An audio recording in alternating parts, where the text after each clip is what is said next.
बहुत बहुत मेहरबानी।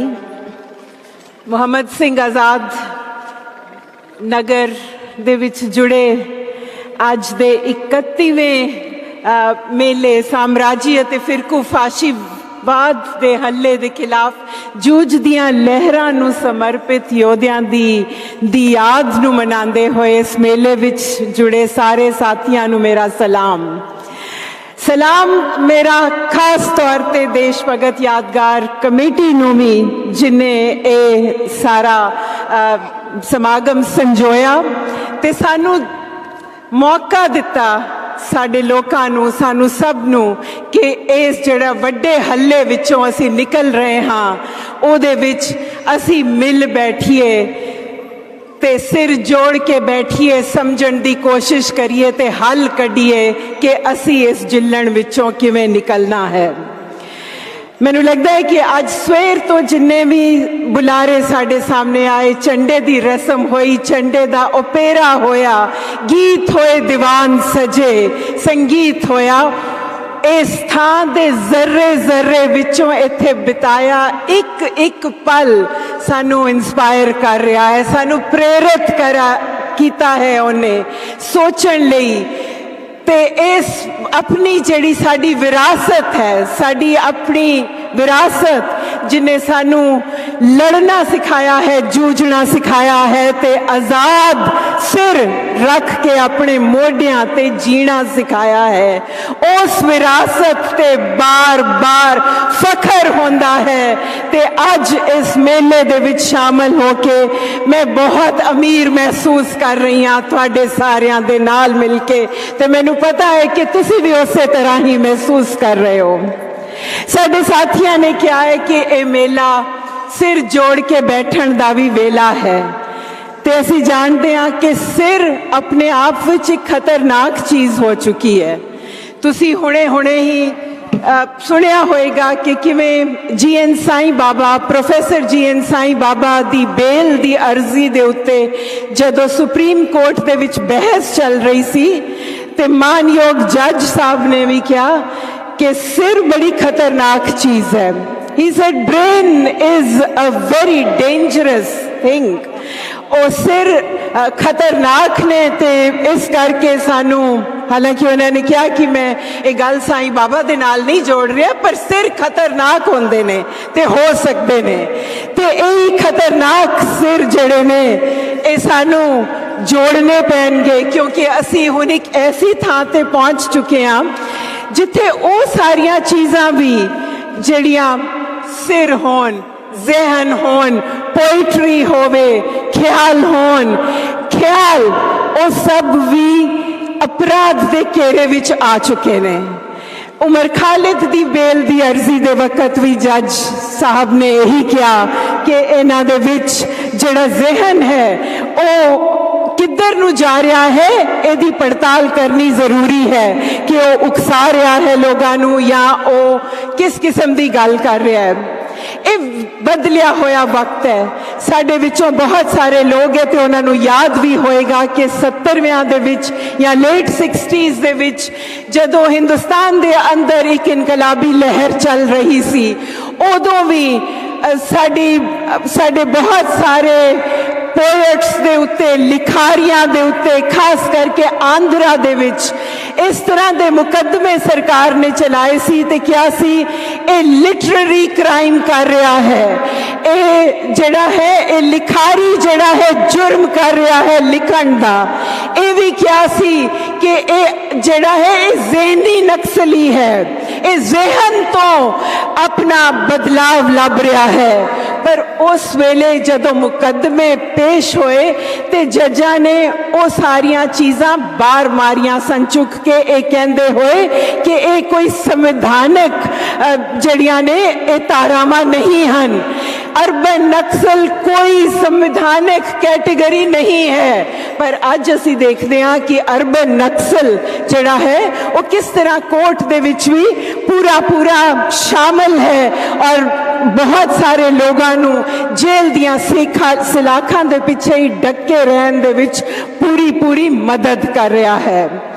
दूसरी गल असीं ये भी देखते हैं कि दूजे पासे एक आर्थिक वरतारा है साडे समाज दे विच, जिथे हर वेले इस वक्त साडे लोग गरीबी, भुखमरी ते बेरोजगारी दे नाल जूझ रहे हन।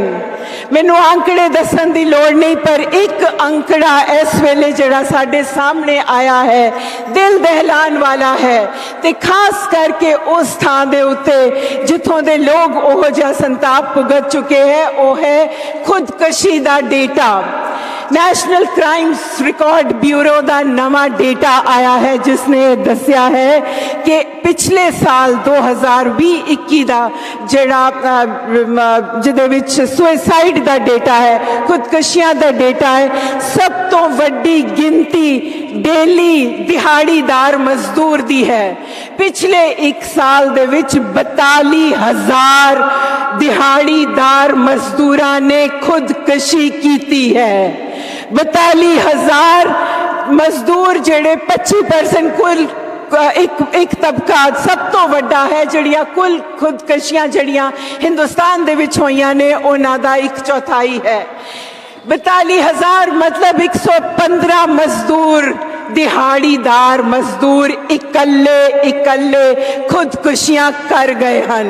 असी जानते हाँ कि साडे किसान जदों खुदकशियां करते रहे ने तो किवें मजबूर होए सन खुदकशियां करन विच, किवें उन्हां ने खुदकशियां कीतियां, किन्ने ओ अपनियां पूरी होप खो चुके सन जदों उन्होंने यह काम किया। ते उन्हां दियां ते फिर भी जथेबंदियां सन जिन्हां ने अंकड़े इकट्ठे किए, साडे पंजाब दे विच ही बहुत अंकड़े इकट्ठे किए गए, जानन दी कोशिश की गई किहड़े किसान ने जिहड़े खुदकशियां कर गए ने। पता लग्या वो खेती संकट दे मारे किसान ने जिन्हां ने हज़ारां दी गिनती दे विच सुसाइड की, जिन्हां दे सिरां ते कर्जे दी पंड सी ते जिन्हां दे विचों अद्धे तो ज्यादा खेत मजदूर भी सन। ये सारियां चीज़ां सानू साडियां अपनियां जथेबंदियां वालों चुके गए सवालों दे विचों ये अंकड़ियां दी सच्चाई लभी। पर दिहाड़ीदार मजदूरां दी की सच्चाई है? मैं काफी चीज़ां खोल चुकी हाँ, लिटरेचर विचों कुछ पता नहीं वो कौन दिहाड़ीदार मजदूर ने। सानू पता है जदों साडा किसान मोर्चा लगा सी, बार बार ये गल उठती रही कि ये जेड़े नवे कानून आ रहे ने सानू किसानां नू दिहाड़ीदार मजदूरां दे विच बदल देंगे। ते ये दशा है, अंकड़े आप बोलते ने 42,000 एक साल दे विच दिहाड़ीदार मजदूर खुदकशी कर गया है। अगों असी आप सोच सकते हाँ दिहाड़ीदार मजदूर दी ओदी कोई जथेबंदी नहीं है, ओदे बारे सानू शायद कदी भी पता ना लगे कि वो किन्ना हालातां विच खुदकशियां कर गए। ऐसे ही दौरान पिछले एक साल दे अंदर अगर किसी होर डेटा ते भी नजर मारिए तो दिसदा है कि अडानी अंबानी जेड़े दलाल कॉरपोरेट ने इस वक्त उन्हां दी दौलत किन्नी वधी है।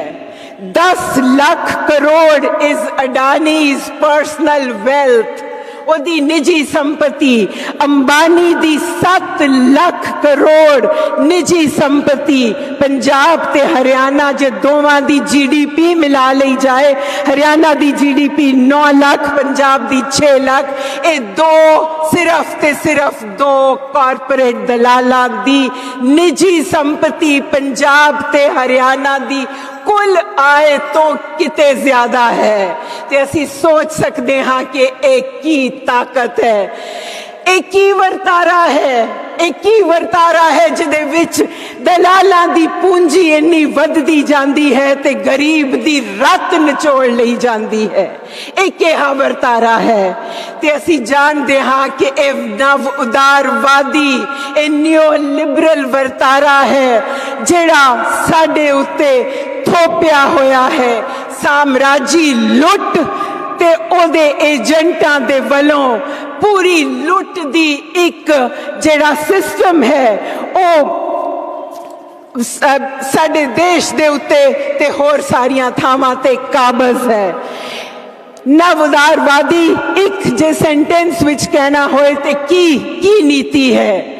एक कंसोलिडेशन है जमाती पावर दी, एक पूरी जमाती पावर दी कंसोलिडेशन जिदा एम है कि पूंजी नू किसी भी तरह दे कंट्रोल तो, किसी भी तरह दे कॉन्स्ट्रेंट तो, ते खास तौर ते दो कॉन्स्ट्रेंट रेगुलेशन ते नेशन, इन्हां दे विचों आजाद कर दिता जाए ताकि पूंजी दुनिया भर दे विच किधरे भी जाए ते अपनी लुट जेड़ी है बिना रोक टोक दे, बिना रेगुलेशन दे, बिना स्टेट जेड़ियां नेशनल स्टेट्स ने जिन्हां दे कोल किसी वक्त थोड़ी बहुत ऑटोनॉमी सी कि वो अपनियां नीतियां बना सकन, ओ ऑटोनॉमी नू खत्म करदे होए पूंजी दी खुली छुट दा एक वर्तारा है।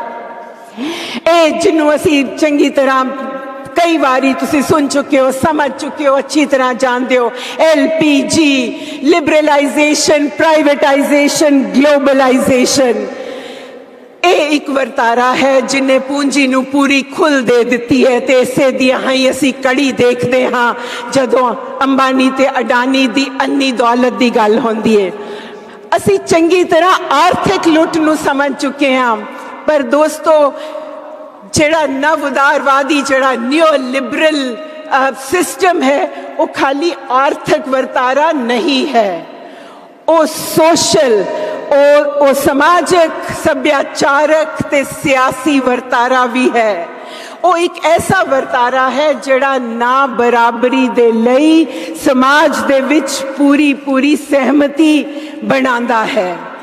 एक ऐसी था जिदे विच चीज़ां दे मतलब बदल गए हन। लिबर्टी जिदा मतलब आज़ादी सी, ओ आज़ादी दा मतलब हुन है पूंजी नू आज़ादी। पूंजी किधरे भी जा सकती है, पूंजी कुछ भी कर सकती है। इक्वालिटी, बराबरी, बराबरी दा अर्थ है कि सब इंडिविजुअल्स नू, व्यक्तियां नू एक बराबरी दिती जाती है कि वो किसी भी तरह मार्केट दे विच अपने आप कंपीट करन। जे वो जित जाते ने तो उन्हां दी किस्मत, जे वो हार जाते तो उन्हां दी होनी है। इसदा किसी दे उत्ते कोई किसी दी कोई भी उन्हां दी जिम्मेवारी नहीं है। जो हार गए हन तो हार गए हन, ये उन्हां दी होनी है। वो गरीब रहनगे, वो भुखमरी विच मरनगे, वो उत्थे ही रहनगे। इस गल दी सहमति बन चुकी है। ये सहमति जड़ी है जिदे विच ना बराबरी मंजूर है सरकारां दे लॉज विच, पॉलिसीज विच, हर जगह इहदी सहमति है। ये सारी सोच एक नवा, एक गवर्निंग रैशनैलिटी, एक नवा तर्क जड़ा है वो समाज विच पैदा कर चुकी है।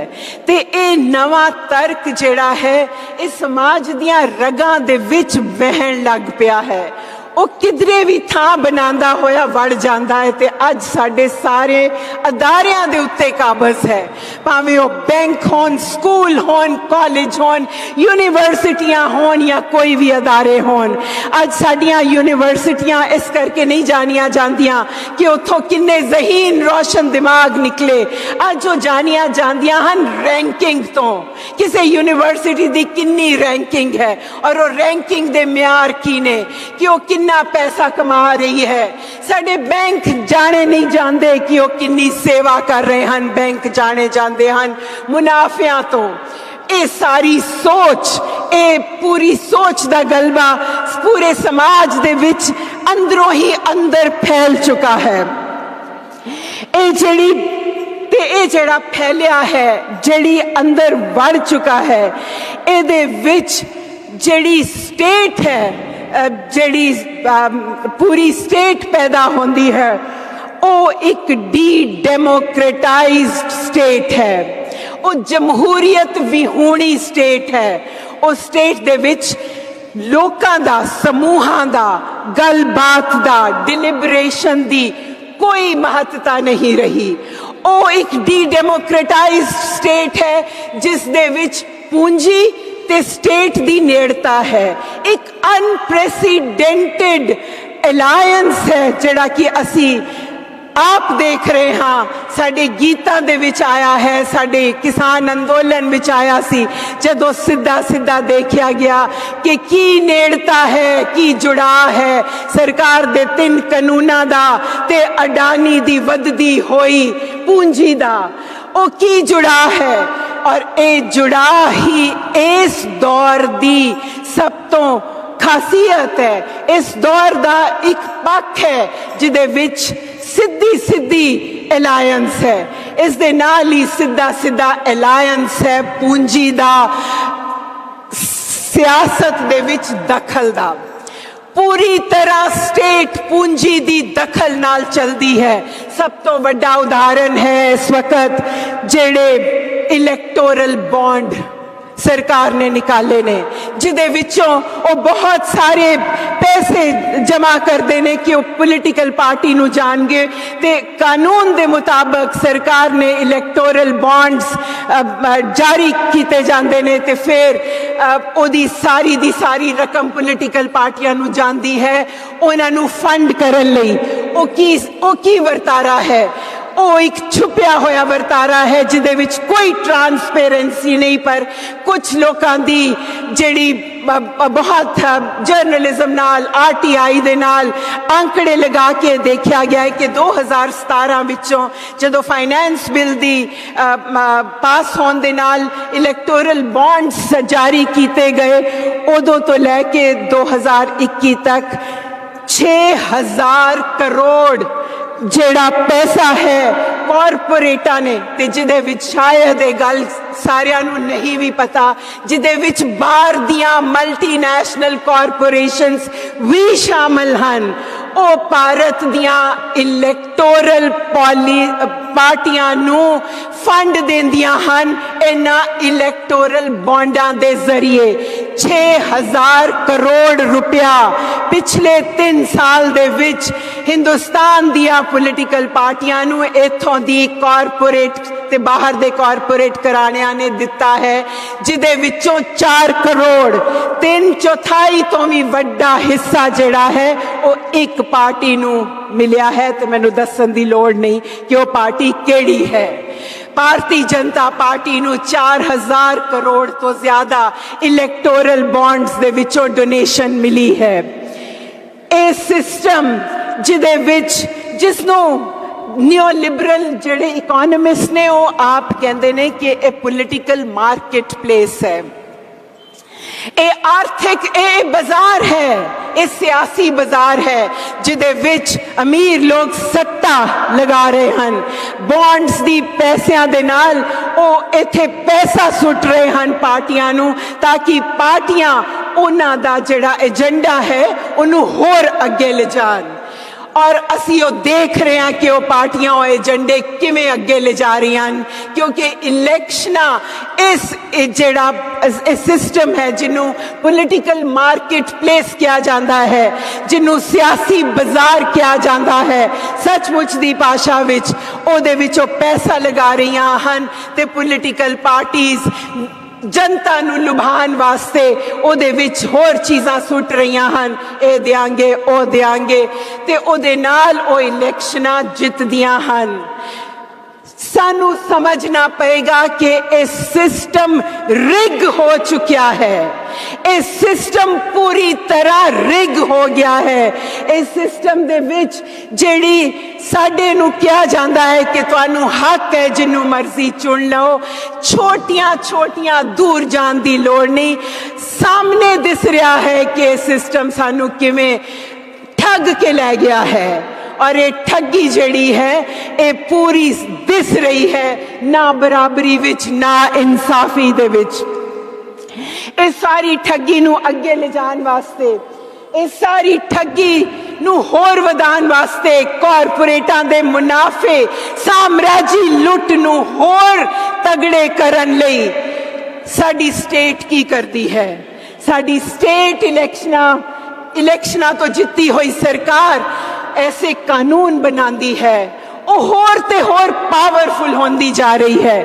ਉਹ ਐਸੇ ਕਾਨੂੰਨ ਬਣਾਉਂਦੀ ਹੈ ਜਿਸ ਦੇ ਨਾਲ ਉਹ ਆਪਣੇ ਆਪ ਨੂੰ ਦੰਡ ਮੁਕਤ ਕਰ ਲਏ, ਉਹ ਆਪਣੇ ਆਪ ਨੂੰ ਕੰਪਲੀਟ ਇੰਪਿਊਨਿਟੀ ਦੀ ਹੱਦ ਤੱਕ ਲੈ ਜਾਂਦੀ ਹੈ।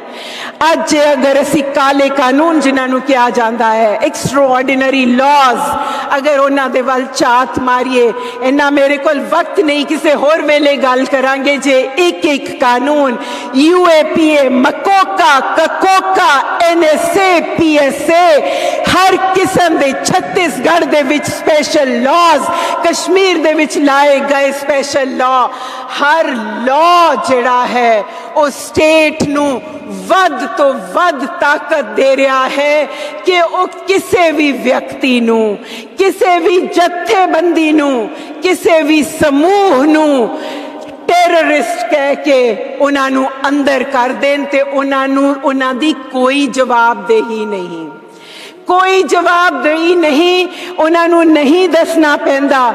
ਜ਼ਿਆਦਾ ਤੋਂ ਜ਼ਿਆਦਾ ਉਹ ਬੰਦ ਲਿਫਾਫਿਆਂ ਦੇ ਵਿੱਚ ਜੱਜਾਂ ਨੂੰ ਕਹਿੰਦੇ ਨੇ ਕਿ ਇਹ ਸਬੂਤ ਜਿਹੜਾ ਹੈ ਬੰਦ ਲਿਫਾਫੇ ਵਿੱਚ ਹੈ ਇਸ ਵਿਅਕਤੀ ਦੇ ਖਿਲਾਫ, ਔਰ ਉਹ ਬੰਦ ਲਿਫਾਫੇ ਕਦੀ ਨਹੀਂ ਖੋਲੇ ਜਾਂਦੇ। ਇਸ ਤਰ੍ਹਾਂ ਸਟੇਟ ਨੇ ਆਪਣੇ ਆਪ ਨੂੰ ਜਵਾਬਦੇਹੀ ਤੋਂ ਮੁਕਤ ਕਰ ਲਿੱਤਾ ਹੈ। ਇਹ ਸਟੇਟ ਇਸ ਵਕਤ it is a legally unencumbered state, ਜਿਹੜੀ ਸਿਰਫ ਕਹਿ ਕੇ ਨਹੀਂ, ਜਿਹਨੇ ਲੀਗਲੀ ਆਪਣੇ ਆਪ ਨੂੰ ਐਮਪਾਵਰ ਕਰ ਲਿਆ ਹੈ ਕਿ ਉਹ ਜਵਾਬਦੇਹੀ ਤੋਂ ਮੁਕਤ ਹੈ। ਇਹ ਸਟੇਟ ਜ਼ਾਲਮ जाबर स्टेट बनती जा रही है, क्योंकि जिस तरह दियां ना बराबरियां वो पैदा कर रही है, ओदी मुखालफत नूं रोकण लई वो अपने आप नूं किवें लैस कर रही है। वो एक जाबर स्टेट है।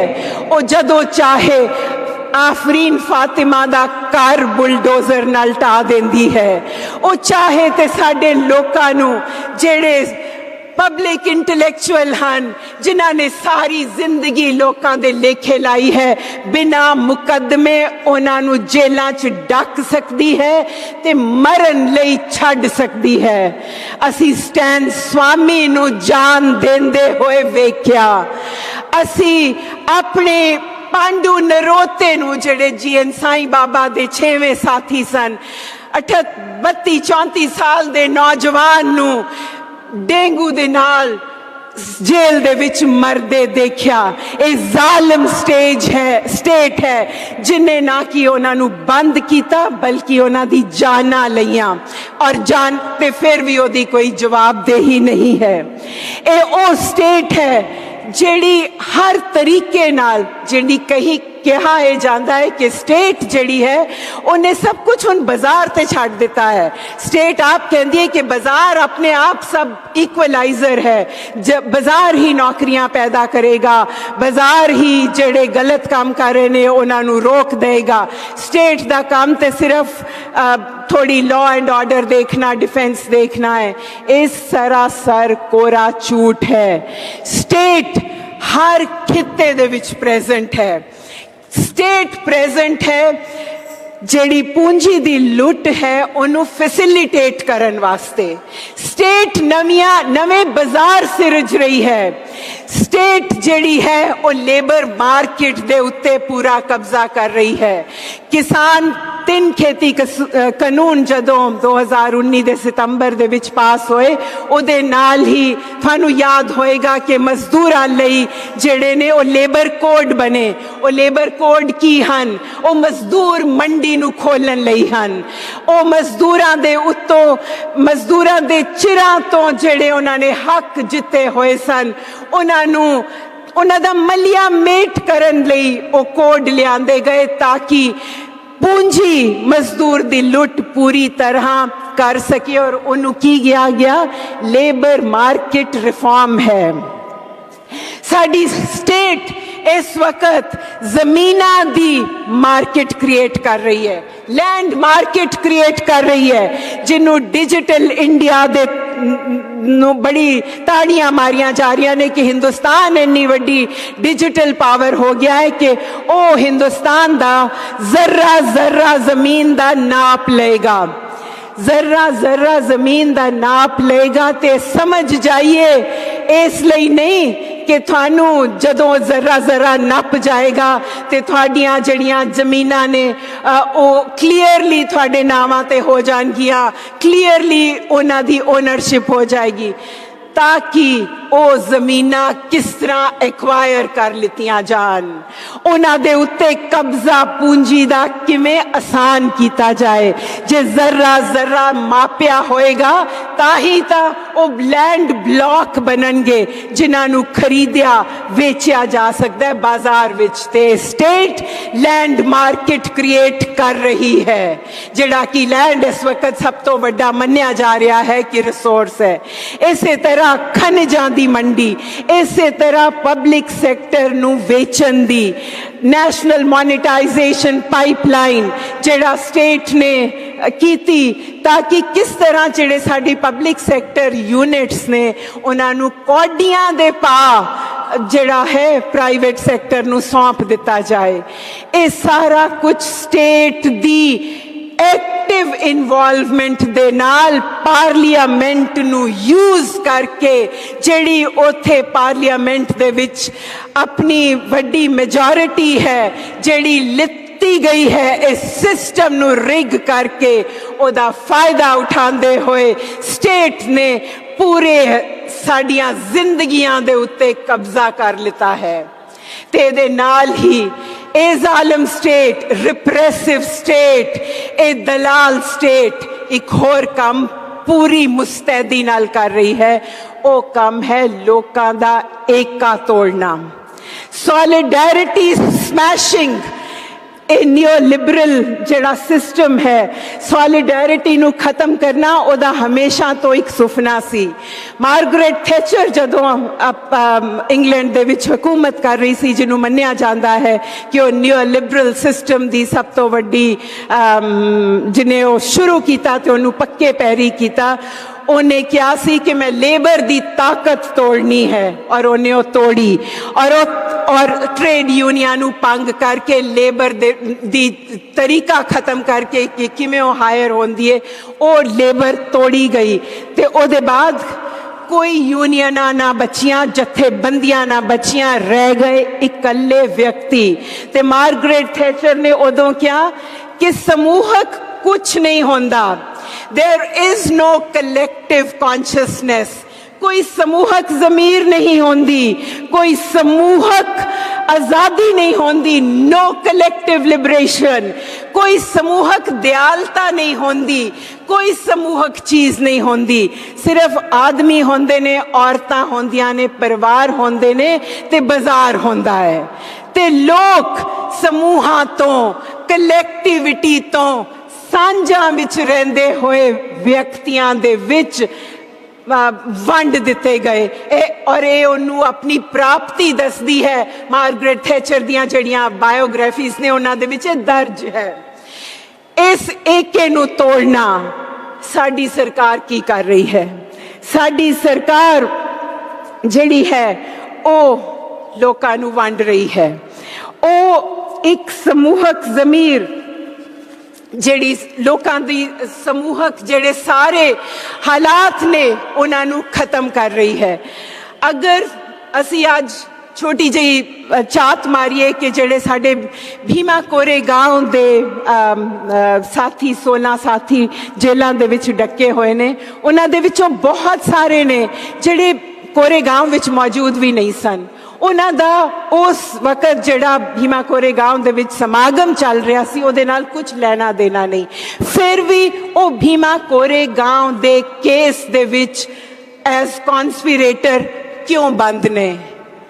ਸਮਝਣ ਦੀ ਗੱਲ ਹੈ ਕਿ ਉਹ ਲੋਕਾਂ ਦਾ ਏਕਾ ਬਣਾ ਰਹੇ ਨੇ। ਉਹ ਦਲਿਤਾਂ ਤੇ ਆਦੀਵਾਸੀਆਂ ਨੂੰ ਦੀ ਇਕੱਠੀ ਸਾਂਝੀ ਲੁੱਟ ਦੀ ਗੱਲ ਕਰ ਰਹੇ ਸਨ।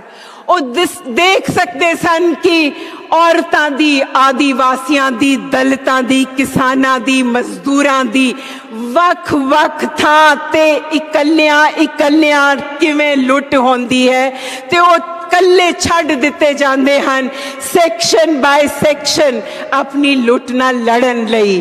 ਤੇ ਜਿਹੜਾ ਵੀ ਬੰਦਾ ਇਹ ਲੁੱਟ ਦੀਆਂ ਤੰਦਾਂ ਪਿਰੋਣ ਦੀ ਕੋਸ਼ਿਸ਼ ਕਰਦਾ ਹੈ ਉਹਨੂੰ ਸਭ ਤੋਂ ਖਤਰਨਾਕ ਸਿਰ ਮੰਨਿਆ ਜਾਂਦਾ ਹੈ, ਕਿਉਂਕਿ ਉਹ ਦਿਖਾਉਂਦਾ ਹੈ, ਉਹ ਲੋਕਾਂ ਨੂੰ ਦੱਸਦਾ ਹੈ ਕਿ ਇਹ ਤੰਦਾਂ ਕਿਵੇਂ ਜੁੜੀਆਂ ਹੋਈਆਂ ਸਨ, ਤੇ ਇਸ ਲਈ ਉਹ ਖਤਰਨਾਕ ਟੈਰਰਿਸਟ ਗਰਦਾਨ ਕੇ ਜੇਲਾਂ ਦੇ ਵਿੱਚ ਸੁੱਟ ਦਿੱਤਾ ਜਾਂਦਾ ਹੈ। ਤੇ ਸਾਡੇ ਭੀਮਾ ਕੋਰੇਗਾਂव ਦੇ ਸਾਥੀਆਂ ਨਾਲ ਇਹ ਹੋਇਆ। ਸਾਡੀ ਸਰਕਾਰ ਨੇ ਇੱਕ अन्ना कानून सिटीजनशिप अमेंडमेंट एक्ट लियांदा, मुसलमाना दे नाल वितकरे भरिया होया कानून। सारी दुनिया दे मुसलमान हिल गए, साडे कौम दे मुसलमान हिल गए। उन्हां दे वास्ते कित्थों आवाज उठी? साडे विद्यार्थियां ने, जामिया मिलिया दे विद्यार्थियां ने, JNU दे विद्यार्थियां ने, दिल्ली यूनिवर्सिटी दे विद्यार्थियां ने सब तो पहला शाहीन बाग दे विच जाके ओ मुसलमान लोग जेड़े उस वितकरे परे कानून दी मुखालफत कर रहे सन, उन्होंने हाथ फड़ाया। सॉलिडैरिटी, उन्होंने क्या सॉलिडैरिटी, ते सॉलिडैरिटी दी कीमत चुका रहे ने उमर खालिद, साडी गुलफिशा फातिमा, देवांगना कालिता, नताशा नारवाल, सारे दे सारे नौजवान आगू सिर्फ इस करके कि वो सॉलिडैरिटी दिखा रहे सन। साडी किसान मूवमेंट ने, साडी महान किसान मूवमेंट ने भी वो सॉलिडैरिटी बिल्ड की थी।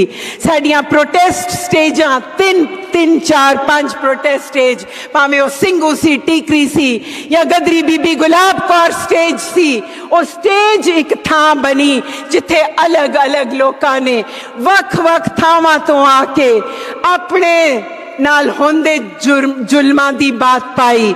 उथे खाली छोटा किसान ही नहीं आया, खाली मजदूर ही नहीं आया, खाली औरतां ही नहीं आईयां, उथे आंगनवाड़ी वर्कर भी आए, ठेके दे मजदूर भी आए, सेवां दे काश्तकार भी आए, जिन्हां ने हिमाचल तो आके क्या कि उन्हां दी जेड़ा आजीविका है ओदी तंद किमें प्रिकेरियसली टंगी हुई है अडानी दे भाव तय करन ते। जेड़ा सेवां दा भाव अडानी जेड़ा भी मार्केट दे विच सिग्नल सुटदा है, भाव उत्थे दा उत्थे गिर जांदा है। साडे उसे ही मंचां ते आईयां सीतापुर दियां दलित औरतां, किसान औरतां, जिन्हां ने क्या साडियां खड़ियां छोटियां छोटियां फसलां चर जाते ने योगी दे सांड, जिन्हां नू खुला मौका दे दिता है योगी दी गां दियां पॉलिसियां ने, ते ओ लड़ रही ने योगी सरकार दी गां दे रखिया दी पॉलिसी दे नाल। ये तंदां सन जड़ियां जुड़ियां, उथे मछुआरे आए, आदिवासी आए, उन्हां किसानी स्टेजां ते जिन्हां ने कॉरपोरेट दी लुट किस तरह उन्होंने खा रही है, ते ओ कॉरपोरेट जिदियां तंदां किथे जाके जुड़ियां हुईयां ने, जिदे वास्ते कोई सिस्टम, जिदे वास्ते कोई सरकार जड़ी है जवाबदेह नहीं है। एक होर याद आया, जेड़ा एलन ग्रीनस्पैन, जेड़ा अमेरिका दी जेड़ा रिजर्व बैंक है, फेडरल बैंक, ओदा CEO सी, उन्हें एक बारी फेमसली क्या सी, thank God there are markets and there is globalization, it doesn't matter which government comes to power। कोई फर्क नहीं पैंदा उन्हें क्या सी कि रिपब्लिकन आ जान, डेमोक्रेटिक आ जान, क्योंकि रब दा शुक्र है कि असी मार्केट ते ग्लोबीकरण दे विच रहंदे हां, कोई फर्क नहीं पैंदा। ते यही असी देखिया कि साडे किसानां ने जदों ए लड़ी, किसानां ने एक स्टेज दिती जिथे लोकां दा एका होया। असी देखिया कि उस एके नू तोड़न दी भी की कोशिश हुई, तुसी सब जानदे हो। हुण आखिरी विच सवाल ये है कि असी इस नू किवें लड़ना है, इहदा सामना किवें करना है, जानदे होए भी। साडे गदरी बाबियां ने सुनेहा दिता सी ते बार बार उदों क्या सी, हिंदियों तुक भुल गई है, पर तुसी हिंद हीरा सी ओनू खाक कर दिता, झगड़े कत के वेद कुरान वाले, जे गाई सूर झटका थानू दुख देंदा, गोरे हैगे ने तीनों चीज़ां खान वाले। और उन्होंने गदरी बाबियां ने सुनेहा दिता सी कि ਜੇਕਰ ਵੰਡੇ ਰਵਾਂਗੇ ਤੇ ਸਾਮਰਾਜੀ ਲੁੱਟ ਤੋਂ ਕਦੀ ਮੁਕਤੀ ਨਹੀਂ ਪਾ ਸਕਾਂਗੇ। ਸਾਡੇ ਭਗਤ ਸਿੰਘ ਦਾ ਸੁਨੇਹਾ ਸੀ, ਸਾਡੇ ਸਾਥੀਆਂ ਦਾ ਤੇ ਉਹਦੇ ਵਾਰਸਾਂ ਦਾ ਸੁਨੇਹਾ ਹੈ ਕਿ ਅਸੀਂ ਜੇ ਵੰਡੇ ਜਾਵਾਂਗੇ ਤੇ ਖਤਮ ਹੋ ਜਾਵਾਂਗੇ। ਤੇ ਅੱਜ ਅਸੀਂ ਕਿਹੋ ਜੀ ਮੰਗ ਉਠਾਣੀ ਹੈ, ਅਸੀਂ ਕਿੱਥੇ ਖੜੇ ਹੋਣਾ ਹੈ, ਅਸੀਂ ਇਹਨੂੰ ਕਿਸ ਤਰ੍ਹਾਂ ਲੜਨਾ ਹੈ। ਅਸੀਂ ਜਾਣਦੇ ਹਾਂ ਕਿ ਬਹੁਤ ਸਾਰੀ ਥਾਵਾਂ ਤੇ ਬੜੇ ਕਿਸਮ ਦੇ जुर्म ਜਿਹੜੇ ਨੇ ਉਹ ਲੋਕਾਂ ਦੇ ਨਾਲ ਕੀਤੇ ਜਾ ਰਹੇ ਹਨ। ਉਹ जुर्म ਜਿਹੜੇ ਨੇ ਉਹ ਭਾਵੇਂ ਉਹ ਸਭ ਦੇ ਨਾਲ ਸਭ ਨੂੰ ਆਪਣਾ ਆਪਣਾ ਜਿਹੜੀ ਨਾ ਇਨਸਾਫੀ ਹੈ ਸਭ ਤੋਂ ਵੱਡੀ ਲੱਗਦੀ ਹੈ, ਪਰ ਉਹਨੂੰ ਜੋੜ ਕੇ ਕੌਣ ਵੇਖੇਗਾ। ਜਦੋਂ ਅਸੀਂ ਅੱਜ ਇਹ ਕਹਿੰਦੇ ਹਾਂ ਕਿ ਬਲਕਿਸ ਬਾਨੋ ਦੇ ਰੇਪਿਸਟ ਨੂੰ ਬਾਹਰ ਕੱਢਣਾ ਗਲਤ ਹੈ ਤੇ ਉਹ ਗਲਤ ਹੈ। ਉਹਦੇ ਵਿੱਚ ਸਾਡੀ ਸਭ ਦੀ ਆਵਾਜ਼ ਬਿਨਾਂ ਕਿਸੇ ਸ਼ਰਤ ਦੇ ਸ਼ਾਮਲ ਹੋਣੀ ਚਾਹੀਦੀ ਹੈ। ਸਾਨੂੰ ਇਹ ਨਹੀਂ ਕਹਿਣਾ ਚਾਹੀਦਾ ਉਹਦੇ ਤੇ ਕਾਤਲ ਛੱਡ ਦਿੱਤੇ, ਸਿੱਖ ਬੰਦੀ ਨਹੀਂ ਛੱਡੇ। ਸਿੱਖ ਬੰਦੀਆਂ ਨੂੰ ਵੀ ਛੱਡਣਾ ਚਾਹੀਦਾ ਹੈ। ਜਿਹੜੇ ਬੰਦੇ ਆਪਣੀਆਂ ਸਜ਼ਾਵਾਂ ਭੁਗਤ ਚੁੱਕੇ ਹਨ ਉਹਨਾਂ ਨੂੰ ਬਾਹਰ ਆਉਣਾ ਚਾਹੀਦਾ ਹੈ, ਮੰਗ ਉੱਠਣੀ ਚਾਹੀਦੀ ਹੈ। ਪਰ ਇਹਨੂੰ ਬਲਕਿਸ ਬਾਨੋ ਦੇ ਰੇਪਿਸਟ ਦੇ ਨਾਲ ਰਲਾ ਕੇ ਦੇਖਣਾ, ਇਹਦੇ ਚੋਂ ਕੀ ਕੱਢਾਂਗੇ ਅਸੀਂ। ਸਾਨੂੰ ਆਵਾਜ਼ ਉਠਾਣੀ ਚਾਹੀਦੀ ਹੈ ਕਿ ਕਹਿਣਾ ਚਾਹੀਦਾ ਹੈ ਕਿ ਜੇਲਾਂ ਭਰਨੀਆਂ ਬੰਦ ਕਰੋ। ਜਿਹੜੀ ਵੀ ਆਵਾਜ਼ ਦੀ ਗਲਾ ਕੁੱਟਿਆ ਜਾ ਰਿਹਾ ਹੈ ਉਹ ਬੰਦ ਕਰੋ। ਜਿਨ੍ਹਾਂ ਵੀ ਬੰਦੀਆਂ ਨੂੰ ਬਿਨਾਂ ਮੁਕੱਦਮਾ ਅੰਦਰ ਰੱਖਿਆ ਗਿਆ ਹੈ ਉਹਨਾਂ ਨੂੰ ਰਿਹਾ ਕਰੋ। ਸਿੱਖ ਬੰਦੀਆਂ ਨੂੰ ਰਿਹਾ ਕਰੋ, ਪਰ ਬਲਕਿਸ ਬਾਨੋ ਦੇ ਕਾਤਲ ਦੇ ਰੇਪਿਸਟ ਦੇ ਨਾਲ ਜੋੜ ਕੇ ਨਹੀਂ। ਸਾਨੂੰ ਇਨਸਾਫ ਮੰਗਦੇ ਹਾਂ ਅਸੀਂ 1984 ਦੇ ਦੰਗਿਆਂ ਦਾ। ਦੋਸ਼ੀਆਂ ਨੂੰ ਸਾਹਮਣੇ ਲਿਆਓ, ਸਜ਼ਾਵਾਂ ਦਿਓ। ਅਸੀਂ ਨਾਗਰਿਕ ਹੋਣ ਦੇ ਨਾਤੇ ਇਹ ਵੀ ਜਾਣਨਾ ਚਾਹੁੰਦੇ ਹਾਂ ਤੇ ਮੰਗ ਕਰਦੇ ਹਾਂ ਕਿ ਦੋਸ਼ੀਆਂ ਨੂੰ ਸਜ਼ਾ ਦਿਓ। ਦਿੱਲੀ ਦੇ ਦੰਗਿਆਂ ਦੇ ਦੋਸ਼ੀਆਂ ਨੂੰ ਸਜ਼ਾ ਦਿਓ। ਦਰਸ਼ਨ ਸਿੰਘ ਕੈਨੇਡੀਅਨ ਦੇ ਕਾਤਲਾਂ ਨੂੰ ਸਜ਼ਾ ਦਿਓ। ਸੁਮੀਤ ਪ੍ਰੀਤ ਲੜੀ ਦੇ ਕਾਤਲਾਂ ਨੂੰ ਸਾਹਮਣੇ ਲਿਆਓ। ਦੱਸੋ ਕੌਣ ਸਨ ਉਹ ਕਾਤਲ। ਦੱਸੋ ਜੈਮਲ ਪੱਡਾ ਕਿੱਥੇ ਗਿਆ। ਦੱਸੋ ਸੇਵੇ ਵਾਲਾ ਕਾਂਡ ਦੇ ਕਾਤਲ ਕੌਣ ਸਨ। ਦੱਸੋ ਜਸਵੰਤ ਸਿੰਘ ਖਾਲੜਾ ਦੇ ਅਬਡਕਸ਼ਨ, ਐਕਸਟਰਾ ਜੁਡੀਸ਼ੀਅਲ ਕਿਲਿੰਗ ਕਿਸਨੇ ਕੀਤੀ।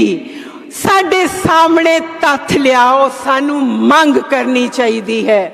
ਸਾਨੂੰ ਮੰਗ ਕਰਨੀ ਚਾਹੀਦੀ ਹੈ ਉਸ ਡੇਟਾ ਦੀ ਜਿਹੜਾ ਕ੍ਰਿਮੇਸ਼ਨ ਗਰਾਊਂਡ ਡੇਟਾ ਕਹਿਲਾਂਦਾ ਹੈ, ਜਾਂ ਸ਼ਮਸ਼ਾਨ ਘਾਟਾਂ ਤੇ ਜਿਹੜੇ ਸਿੱਖ ਨੌਜਵਾਨ ਝੂਠੇ ਪੁਲਿਸ ਮੁਕਾਬਲਿਆਂ ਦੇ ਵਿੱਚ ਪੰਜਾਬ ਪੁਲਿਸ ਤੇ ਉਹਦੀ ਅੰਨੀ ਤਾਕਤ ਪੈਰਾਮਿਲਟਰੀ ਨੇ ਮਾਰੇ ਸਨ, ਉਹਨਾਂ ਦਾ ਡੇਟਾ ਮੌਜੂਦ ਹੈ। ਉਹਨੂੰ ਪਬਲਿਕ ਕਰੋ। ਪਰ ਨਾਲ ਹੀ ਯਾਦ ਰੱਖੋ ਕਿ ਸਾਡੇ ਕਸ਼ਮੀਰ ਦੇ ਸਾਥੀਆਂ ਨੇ ਅਨਮਾਰਕਡ ਗ੍ਰੇਵਸ, ਜਿਹੜੀਆਂ ਅਣਪਛਾਤੀਆਂ ਕਬਰਾਂ ਦਾ ਹਜ਼ਾਰਾਂ ਦਾ ਡੇਟਾ ਇਕੱਠਾ ਕਰ ਰੱਖਿਆ ਹੈ। ਉਹ ਡੇਟਾ ਵੀ ਪਬਲਿਸ਼ ਕਰੋ, ਲੋਕਾਂ ਦੇ ਸਾਹਮਣੇ ਲਿਆਓ। ਤੇ ਜਿਨ੍ਹਾਂ ਲੋਕਾਂ ਨੇ ਇਹ ਐਕਸਟਰਾ ਜੁਡੀਸ਼ੀਅਲ ਕਿਲਿੰਗਸ ਕੀਤੀਆਂ ਨੇ ਉਹਨਾਂ ਦੇ ਉੱਤੇ ਮੁਕੱਦਮੇ ਚਲਾਓ, ਉਹਨਾਂ ਨੂੰ ਸਜ਼ਾਵਾਂ ਦਿਓ, ਉਹਨਾਂ ਨੂੰ ਸਾਹਮਣੇ ਪੇਸ਼ ਕਰੋ। यूपी ਦੇ ਅੰਦਰ ਅੱਜ ਵੀ ਐਕਸਟਰਾ ਜੁਡੀਸ਼ੀਅਲ ਅਟੈਕਸ ਹੋ ਰਹੇ ਨੇ। ਸੈਂਕੜੇ ਦੀ ਗਿਣਤੀ ਦੇ ਵਿੱਚ ਮੁਸਲਮਾਨ ਮੁੰਡਿਆਂ ਨੂੰ ਫੜ ਕੇ ਉਹਨਾਂ ਦੇ ਗੋਡਿਆਂ ਤੇ ਗਿੱਟਿਆਂ ਦੇ ਵਿੱਚ ਗੋਲੀਆਂ ਮਾਰੀਆਂ ਜਾ ਰਹੀਆਂ ਨੇ। ਉਹਨਾਂ ਨੂੰ ਬਹੁਤ ਸਾਰਿਆਂ ਨੂੰ ਜਾਨਾਂ ਤੋਂ ਨਹੀਂ ਮਾਰਿਆ ਜਾ ਰਿਹਾ, ਉਹਨਾਂ ਨੂੰ ਅਪਾਹਜ ਕੀਤਾ ਜਾ ਰਿਹਾ ਹੈ। ਸਾਡੇ ਕੋਲ ਤਸਵੀਰਾਂ ਨੇ ਇਸ ਤਰ੍ਹਾਂ ਲਾਈਨ ਦੇ ਵਿੱਚ ਬੈਠੇ ਹੋਏ ਮੁੰਡਿਆਂ ਦੀਆਂ, ਜਿਨ੍ਹਾਂ ਦੇ ਗੋਡੇ ਸ਼ੈਟਰ ਹੋਏ ਨੇ, ਜਿਨ੍ਹਾਂ ਦੀਆਂ ਐਂਕਲਸ ਸ਼ੈਟਰ ਹੋਈਆਂ ਨੇ। ਤੇ ਇਹ ਸਾਰੀਆਂ ਮੰਗਾਂ ਸਾਨੂੰ ਮੰਗਣੀਆਂ ਪੈਣਗੀਆਂ। ਸਾਨੂੰ ਮੰਗਣਾ ਪਏਗਾ ਕਿ ਅਸੀਂ ਇਹ ਸਾਰੇ ਜਿਹੜੇ ਕਾਨੂੰਨ ਨੇ, ਜਿਹੜੇ ਪੁਲਿਸ ਨੂੰ ਤਾਕਤ ਦਿੰਦੇ ਨੇ, ਜਿਹੜੇ ਸਰਕਾਰਾਂ ਨੂੰ ਤਾਕਤ ਦਿੰਦੇ ਨੇ, ਇੱਕ ਹੋ ਕੇ ਸਮਾਜਿਕ ਸਾਂਝ ਤੇ ਜਮਾਤੀ ਏਕਾ ਇਹ ਦੋ ਹੀ ਚੀਜ਼ਾਂ ਨੇ ਜਿਹੜੇ ਸਾਡੇ ਜਿਨ੍ਹਾਂ ਦੇ ਨਾਲ ਅਸੀਂ ਇਸ ਸਾਮਰਾਜੀ ਫਿਰਕੂ ਫਾਸ਼ੀਵਾਦੀ ਸਰਕਾਰ ਦਾ ਤੇ ਸਿਸਟਮ ਦਾ ਸਾਹਮਣਾ ਕਰ ਪਾਵਾਂਗੇ। ਸਿਰਫ ਤੇ ਸਿਰਫ ਸਮਾਜਿਕ ਸਾਂਝ ਤੇ ਸਾਡੀ ਜਮਾਤੀ ਏਕਤਾ ਜਿਹਦੇ ਨਾਲ ਜਿਹੜਾ ਮਜ਼ਦੂਰ ਅੱਜ ਖੁਦਕੁਸ਼ੀਆਂ ਕਰ ਰਿਹਾ ਹੈ ਉਹਦੀ ਬਾਂਹ ਫੜਾਂਗੇ, ਜਿਹੜਾ ਮੁਸਲਮਾਨ ਪਿਸ ਰਿਹਾ ਹੈ ਉਹਦੀ ਬਾਂਹ ਫੜਾਂਗੇ ਤੇ ਆਪਸੀ ਜਿਹੜਾ ਸਾਂਝ ਹੈ ਭਾਈਚਾਰਾ ਹੈ ਉਹਦੇ ਨਾਲ ਇਸ ਆਪਣੇ ਆਪ ਨੂੰ ਵੱਡੀ ਜੰਗ ਵਾਸਤੇ ਤਿਆਰ ਕਰਾਂਗੇ। ਸਾਡਾ ਨਾਇਕ ਭਗਤ ਸਿੰਘ 1919 ਵਿੱਚ ਜਲਿਆਂਵਾਲੇ ਬਾਗ ਦੇ ਕਾਂਡ ਦੇ ਮਗਰੋਂ ਖੂਨ ਭਿੱਜੀ ਮਿੱਟੀ ਦੀ ਬੋਤਲ ਲੈ ਕੇ ਆਇਆ ਸੀ। ਅੱਜ ਸਾਰਾ ਹਿੰਦੁਸਤਾਨ ਖੂਨ ਦਾ ਭਿੱਜਾ ਪਿਆ ਹੈ। ਹਰ ਰਤ ਚੋ ਰਹੀ ਹੈ ਸਾਨੂੰ ਉਹ ਮਿੱਟੀ, ਹਿੰਦੁਸਤਾਨ ਪਰ ਦੀ ਮਿੱਟੀ ਆਪਣੀ ਮੁੱਠੀ ਵਿੱਚ ਲੈ ਕੇ ਪ੍ਰਣ ਕਰਨਾ ਪਏਗਾ ਕਿ ਅਸੀਂ ਆਪਣੇ ਏਕੇ ਨਾਲ ਸਾਂਝ ਨਾਲ ਇਸ ਮਿੱਟੀ ਤੋਂ ਪ੍ਰੇਰਣਾ ਲੈਂਦੇ ਹੋਏ, ਆਪਣੇ ਬਾਬਿਆਂ ਤੋਂ ਤੇ ਉਹਦੇ ਵਾਰਸਾਂ ਤੋਂ ਪ੍ਰੇਰਣਾ ਲੈਂਦੇ ਹੋਏ ਇਸ ਦੇ ਖਿਲਾਫ ਹਮੇਸ਼ਾ ਤੇ ਹਮੇਸ਼ਾ ਲੜਦੇ ਰਵਾਂਗੇ ਜਦੋਂ ਤੱਕ ਅਸੀਂ ਮਨੁੱਖ ਦੇ ਹੱਥੋਂ ਮਨੁੱਖ ਦੀ ਲੁੱਟ ਦਾ ਰਹਿਤ ਸਮਾਜ ਸਿਰਜ ਨਹੀਂ ਲੈਂਦੇ। ਤੁਹਾਡਾ ਬਹੁਤ ਬਹੁਤ ਧੰਨਵਾਦ।